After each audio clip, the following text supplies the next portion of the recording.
आप और आपके घर वाले या रिश्तेदार शदीद बीमार है, इलाज के लिए पैसे नहीं, घबराने और फिक्रमंद होने की कोई जरूरत नहीं। ममता बनर्जी का स्वास्थ्य साथी कार्ड है ना, लेकर इस्लामिया अस्पताल आइए और मुफ्त इलाज का फायदा उठाइए।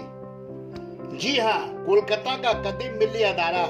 आपका अपना इस्लामिया अस्पताल 73 नंबर चित्तरंजन एवेन्यू पर 10 मंजिला नई इमारत सुपर स्पेशलिटी अस्पताल की शक्ल में पूरी तरह नई सहूलियात के साथ आपका मुंतजर है, जहां जदीद टेक्नोलॉजी मशीन के जरिए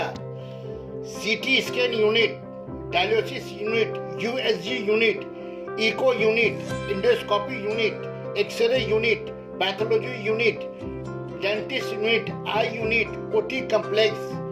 जनरल वार्ड, मैटरनिटी वार्ड, आला तजुर्बेकार डॉक्टरों की निगरानी में कैंसर समेत दिगर बीमारियों का इलाज स्वास्थ्य साथी कार्ड के जरिए सदर इस्लामिया अस्पताल वो मेयर कोलकाता फराद हकीम के निगरानी में चल रहा है। जनरल सेक्रेटरी इस्लामिया अस्पताल अमीरुद्दीन बॉबी ने कहा कि कमेटी के मेंबरान 24 घंटे मरीजों की खिदमत के लिए तैयार हैं।